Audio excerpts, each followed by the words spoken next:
So although we know that equilibrium occurs when the rate of reaction, the rate of the forward reaction is equal to the rate of the reverse reaction, and it's the point at which the concentrations of our products and our reactants remain constant.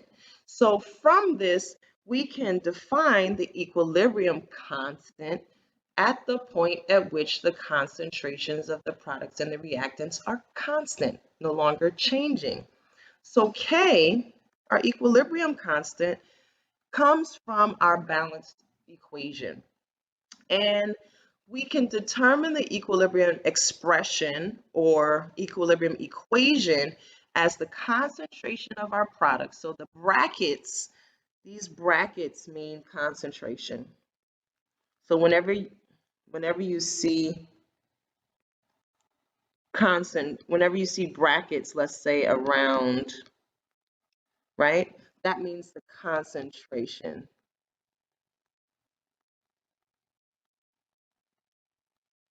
of water, right? So it's the concentration of the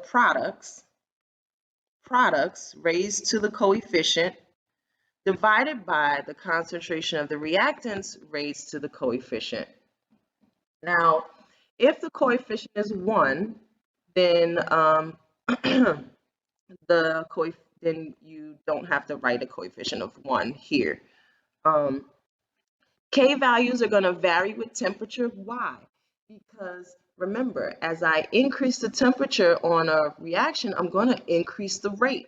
So if I'm going to increase the rate, it's going to change the concentrations of products and reactants at equilibrium. So most KCs are given at you're going to assume that it's at 25 degrees Celsius, but sometimes you see a K with the temperature. We don't use molar when we're writing up the equation, and so we're only going to write the concentration of products and reactants. Now, we don't include pure substances, liquids, or solids in writing the equilibrium expression because why? Well, if we're talking about concentrations and we're looking at solutions, we're looking at the molarity, which is, the amount of solute per liter, right? And that can change in an aqueous environment. However, if I have a solid or a liquid, what is the concentration of a pure solid or a liquid? The concentration is going to be its density, the amount of grams per milliliter. Well, we can't change the density of a substance. It is constant. It doesn't change. So we don't include pure liquids and solids because their concentrations are not going to change appreciably in a chemical reaction. They're going to stay the same. Even if they get used up or formed, the concentrations don't change, right? Only the concentration of aqueous solutions can change, and the concentration of gases can change. What's the concentration of a gas? You remember that back from Unit 5 where we looked at gas laws? Concentration is partial pressure. So we can use partial pressures for gases to do an equilibrium constant. Now, notice that it's products over reactants. So if we have a reaction in which the concentration of products is higher than we multiply them out in the coefficients, if that is higher than the concentration of the reactants, then the products are favored. If at equilibrium we have more reactants than products, then the reactants are favored and the reaction doesn't want to go forward. So what can we see with these constants? What can we determine with these constants? Let me put me in a little corner. All right, so reactions with a large Kc would mean that the concentration of products is higher than when we multiply the concentrations of our reactants. So what does this mean? It means I'm going to have a large value for my Kc so all of these are determined experimentally. So you can determine what is the calculation of a product, what's determined the calculation of the reactant. This can all be done experimentally, and you can determine the Kc. So there's a bunch of books and things like that to help you determine to look up a reaction to see what the K would be. So given this reaction, it is a synthesis reaction, and it has a high Kc. Well, this makes sense. Let's think about a synthesis reaction. Synthesis reactions are generally going to be exothermic. Remember, a decomposition reaction going in the opposite direction, we have to add in a lot of energy. We've got to put a lot of energy into that system.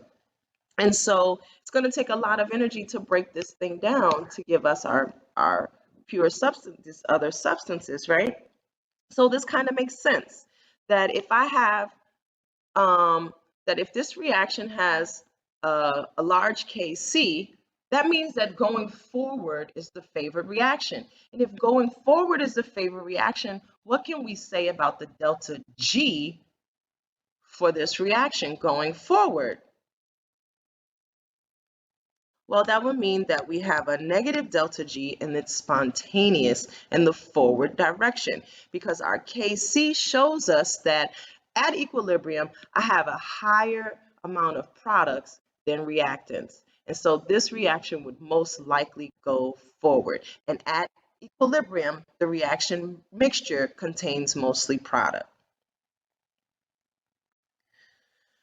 Now, for this reaction, however, the synthesis reaction for this substance, we have the Kc is really low. It's a small Kc, meaning that at equilibrium, the concentration of our reactants is higher than the concentrations of our products. And that means that we have mostly reactants in the system, and the delta G would be positive in the forward direction. Hey, wait. Why is it that way? This is a synthesis reaction, and going in reverse is decomposition, and we have to add in gas. But remember, not all reactions are going to be the same. So notice that the entropy of this reaction increases in reverse. So, well, actually, the entropy doesn't increase. The entropy is the same on both sides. So there's nothing to force the reaction to go in reverse. The entropy doesn't change. So even though this is a decomposition reaction, it still is, even though the reverse reaction is decomposition, that doesn't make it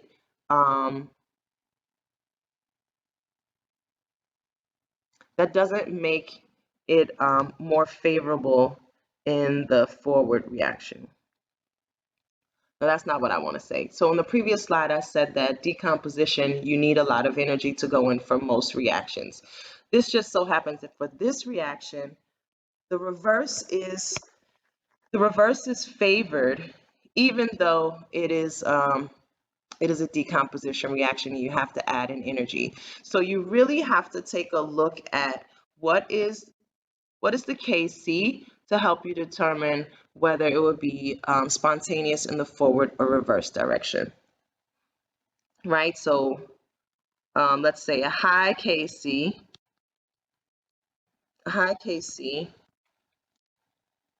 would generally mean a negative delta G, generally. And a low Kc would generally mean a positive delta G. So what does that mean? So if I have a large Kc, that means at equilibrium, I've got mostly products, and the forward reaction is favored, right? If the Kc is very, very large, the reaction goes to completion and no equilibrium is set up.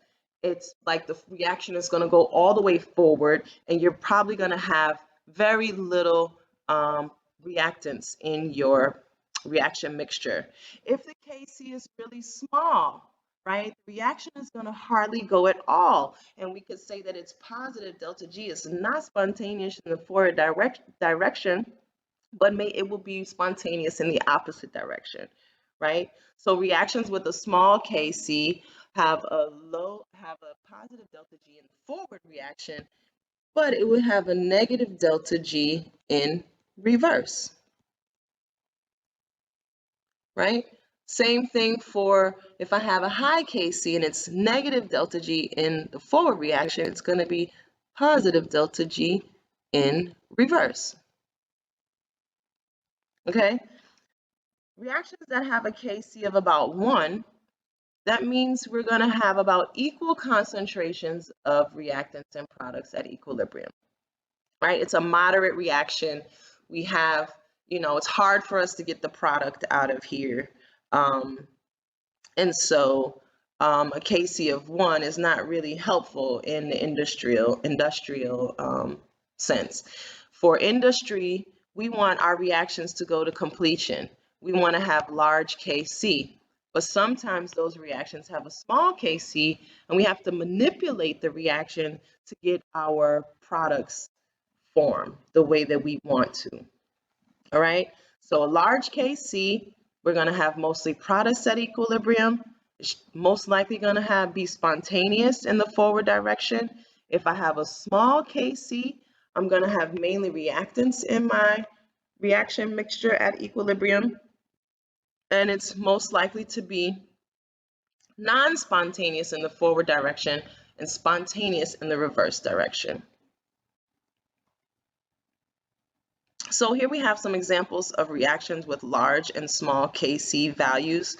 Notice that with a Kc of really high values, we're mainly going to have mostly products, and we can get the reaction to go completely forward. So notice these decomposition reactions, they make sense in that they have a high Kc going in the synthesis, in the combination reaction. And in the reverse, we would have a low Kc because because in reverse, they're decomposition, right? We have to add in a lot of energy. So if we look down here on the bottom, this reaction down here on the bottom, it's a synthesis reaction going in the forward direction. It's got a really low Kc and it doesn't want to go forward. This reaction would rather go in reverse, even though it's decomposition. It would rather go in reverse. Okay? So that would mean, so if it's decomposition and we have to add in a lot of heat energy and it would rather go in reverse, it's probably likely for it to be, no, I won't say that. All right, the idea is that when the Kc is low, you're going to have mostly reactants in your reaction mixture. All right. And this makes sense for this one because we've got 1 mole of gas becoming 3 moles of gas. Although the entropy increases, it's still not a favorable reaction. So it must mean that the entropy cannot overcome the enthalpy of this reaction, and it would be negative delta G. So if we were to take a look at these and we were to guess what the delta G would be, we would say that this would be a negative delta G. And remember, assuming Kc is at 25 degrees, this would be a negative delta G. And here we'd have a positive delta G for these last reactions. So for these following reactions, let's determine whether the reactants or the products are favored at equilibrium. For the first reaction, we have a K at 10 to the minus 5. Is that favored? Do we favor the reactants or the products for this reaction? Reactants, because the Kc is really low, it means that at equilibrium, we're going to have mainly reactants in our reaction mixture. What about the second reaction with iron 3 oxide and carbon monoxide to make iron and carbon dioxide gas? This was one of your problems where we end up making iron from this process. Notice that the K is given at a temperature of 727 degrees Celsius, and it's really large.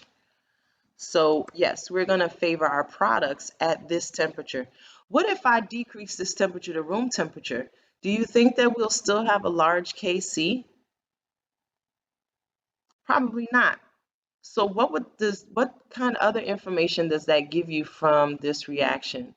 It would mean that at low temperatures, if it would have at low temperatures, it would have a low Kc, and at low temperatures, it would probably have a positive delta G, and it would not react at low temperatures. You have to increase the temperature in order to get a negative delta G.